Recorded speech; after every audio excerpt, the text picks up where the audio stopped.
Welcome to Booked, the bookstore education podcast brought to you by the American Booksellers Association. This episode is part of our Indies Introduced series, where we spotlight debut authors handpicked by booksellers from around the country. In each episode, a bookseller from the Indies Introduced panel will interview the author of a debut title featured in our program.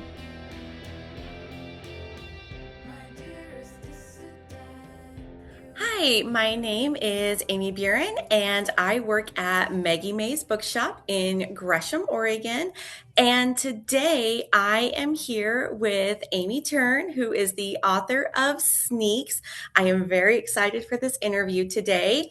Amy is a freelance editor who worked for the Woodrow Wilson International Center for Scholars while writing short stories and nonfiction in her spare time. She is currently at work on a second novel. While she's not writing, she likes to read, walk, study Japanese, and play easy music on the piano. She lives in Virginia with her husband, two book-loving sons, and a petulant gecko. Amy, I would like to welcome you to today's podcast and just say that Sneaks was one of my most favorite books. We were so excited when we got to read that on the panel, and everybody just instantly fell in love with it. I was hooked from page one. I don't know what it was, but I was drawn in, and maybe it was because I'm such a big fan of the movie Rear Window, and it had such that feel to it that I was so intrigued, and I loved the characters and the dynamic of the characters and the story. And I'm so excited to get to share that with the kids that come into my shop who love a great mystery. So thank you for being here, and I'm excited. And let's jump into these questions we have. Okay, thanks very much for inviting me on the podcast. Very excited. So I'm excited. So my first question is, what was the spark that made you write this story? Well, I think the spark was when I was watching Rear Window with my kids. And that's the old Alfred Hitchcock movie from 1954. It has Jimmy Stewart and Grace Kelly. And I thought to myself, this would make a really fun middle grade book. And of course, the story has been adapted many times. Hitchcock's own version was adapted from a short story. And it's just such a great premise to solve a mystery by spying on your neighbors and, seeing clues from the outside of the building. In Rear Window, the police don't take Jimmy Stewart seriously. And in my book, the parents don't take the kids seriously, which I'm sure all kids can relate to that. And the parents accuse the kids of having overactive imaginations because the parents are busy, the parents are serious people, and they think the kids are just screwing around and making things up. But in fact, there really is some serious fishy business going on. And I tried to make it so that the children notice certain clues that only children would notice. When you write kids' books too, I think they always go back to your own childhood. All the books that we write have their roots in our own childhoods. And when I was 8 years old, my family went to Belgium, and we lived there for a few months, and we lived in a 5-story apartment building in the city of Louvain. And it was very different from our home in Colorado. And it was very exciting. And kids were given a lot of freedom in those days. And we explored that place from top to bottom. There was an old rickety elevator, and we spied on people. And we were not nearly as principled or purposeful as the characters in the novel, because they're trying to rescue somebody, right?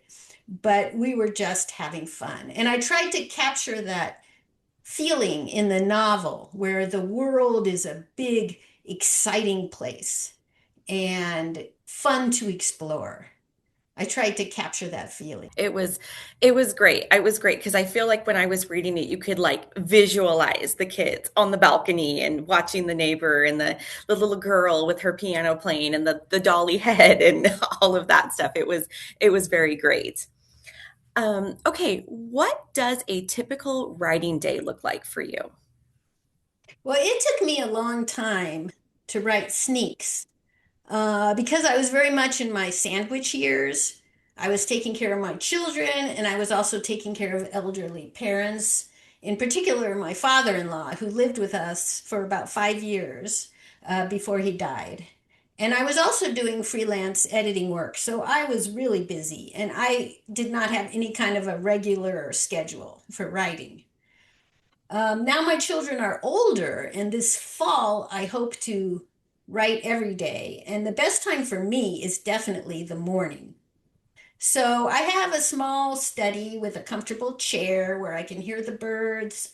And sometimes I like to go to a nearby coffee shop. I can get away from all the stuff. I can get away from the laundry and the unopened mail, and those little cobwebs up in the corner of the ceiling and all the stuff I should be taking care of, I can just get away from. So I like doing that too. I don't tend to have a set number of pages. Some writers do that. They have a target, like however many Mhm. pages. I don't do that because I figure 2 good pages is worth 30 mediocre pages. So I love that. I I love just, that. I love a good trip to the coffee shop. yeah. How do you get yourself unstuck when writer's block hits you? Well, for me, writer's block usually comes from a lack of confidence. And sometimes I try to outline my books and I end up getting an outline that's about, good for a 500-page book when I'm really trying to write a 200-page book. Um, but sometimes I show people my writing and they have a lot of criticism or they don't like it, and then I suffer a crisis of confidence. So I guess the lesson is don't show your draft to very many people. You have to be careful. You have to be careful. But I try to see criticism as a gift because anything that makes the manuscript better is a gift. But it's funny, back before I was published, I thought, oh, if I ever get published, then I will have confidence. Then my confidence will be unshakable. But I don't really find that to be the case. And I wonder, can I do it again? And if I write another book, will it measure up?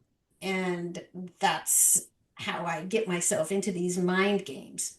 But I think the important thing is to focus on the joy of writing itself. That's the key, I think, because no one can take that away from you. And that's why we started writing in the first place. So when the creative juices are flowing, I don't worry about any of this stuff. I just have fun. I love that. I love that. And I do feel that it is, scary. It's like first one was so big. Can I do it again? But I feel your second one will be just as amazing. I'm excited for whatever comes next. In the book, was there a character that you related to personally? Well, I relate to all the characters. I relate to the kids because, they want more freedom and I want more freedom. And I relate to the parents because I'm a parent. And I even relate to the villain, also known as the Goblin Woman, because I also have insecurities and fears about protecting my kids from harm, Mhm. though I don't take it as far as she does. But if you look at my two main characters, they are an introvert and an extrovert. They are a thinker and a doer. And the first is more what I'm like, and the second one is what I wish I could be like. So, first, if you take Rook, as a writer, I'm very much an observer by temperament. That's what we do, right? We sit and we watch and we observe, like Rook does. So, I can relate to that. He's a noticer, and that's how he notices that something fishy is going on. But fiction is not so interesting if it's all about observing and noticing, because people like to read about doers, right? People like to read about people who do stuff, who jump in with both feet. And that's my other main character. That's Valerie. So for me, it was really exhilarating to write about Valerie because she doesn't hold back. She's impulsive and I could kind of play at being that kind of person. It was really fun. I don't think I've ever had so much fun writing any character as much as Valerie. Of course, she has faults. She's very impulsive and she's very judgmental of people. She makes a lot of mistakes, but at least that's why I love her. So I Yeah. relate to all of them. I thought all the characters were great. I really loved Rook and him, finding out about himself and, trying to get to his mom to understand why he doesn't want to leave. And I really felt with him, and I was like, oh, Rook, I just want to hold your hand and take you outside. And I wanted him. I really loved it in the end when he was like, I'm going to be brave and I'm going to do it. And I got to go to Valerie. And I really loved it. There's a character in Rear Window where the Jimmy Stewart character is looking across the alley and watching Grace Kelly go into danger. Hmm. And he can't help her because, well, because he's got this big cast on his leg and Yeah. he can't leave the apartment and he has to just watch her go closer and closer to danger. And he can see things and the viewer can see things that she is oblivious of. Yeah. I always love that scene. So I wanted some version of that scene in the book. Yes. Yes, I always remember that scene, and I'm always just like, just watching her and just holding your breath, waiting. And yeah, so I really loved it. I really loved it. So in the end, what do you hope that readers will carry with them after finishing this book? Well, in all my writing, I seem to always come back to this pivotal moment when kids start to think for themselves. And I always return to that to write about that threshold that every kid has to cross when they realize that the adults don't have all the answers and the adults are fallible. And there comes a time when a young person has to say, that's not what I believe, or I don't believe that anymore, or that might be right for you, but it's not right for me. And I remember the sense of astonishment, even the freedom that came with starting to think for yourself, independent of your parents. So I always seem to come back to that in all my writing, and maybe that's what middle grade is all about. For example, Rook, when he crosses that threshold, he's very exhilarated and he loves classical music. So when he starts thinking for himself, it's like the sound of trumpets and the crash of cymbals. Of course, I'm definitely of two minds here because I'm a parent. And it's really hard to want to allow your own kids to think for themselves because part of me just wants them to listen to their mother, right? Because I've lived in this world a long time and I've acquired some experience. But if they only listen to me, then they'll never grow up, right? So I guess that's what being a parent is. Yes. But it was really important to me that the parents in this book, that the adults are not buffoons, like in so Mhm. much middle grade literature. They're antagonists for sure, and they're flawed for sure. But I tried to make them very real because in the end, they do want what's best for their kids. So I guess I hope what readers will carry away with them is greater empathy and awareness that this stuff is really complex for everyone. But that's kind of the goal of every novel, right? That's Yeah. what novels are all about, to encourage empathy and to make Yeah. us realize that we are all in this doing the best we can. Yeah. I love that. Well, I just want to say again that I mean, as children's bookseller, I read a lot of children's books, and this one was just it was a great story. It was a fun read. I've done it twice. I've read it and I've done the audio of it. I've done it two times now, and it was great both ways. I can just picture the kids that come into my store that, like, I know, like, that's the one I'm going to sell it. Like, that one right there is the one that is going to want it. So I think that was my most favorite part, is when I'm reading a book and I know exactly the kids that I can that are going to love it with me, and I can have a great conversation with them about it. So that's the sign of an exceptional bookseller, I think, that you can.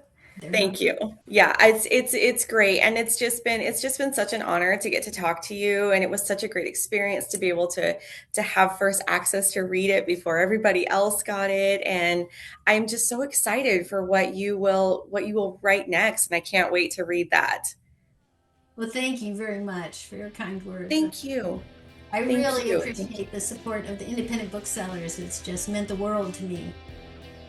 Yeah, it's a great community, and I'm so excited that I get to be a part of it. Thank you for listening to Booked, the bookstore education podcast brought to you by the American Booksellers Association. Don't forget to subscribe to the show on your favorite podcast app. Additional educational resources can always be found on the ABA site at www.bookweb.org. Happy reading!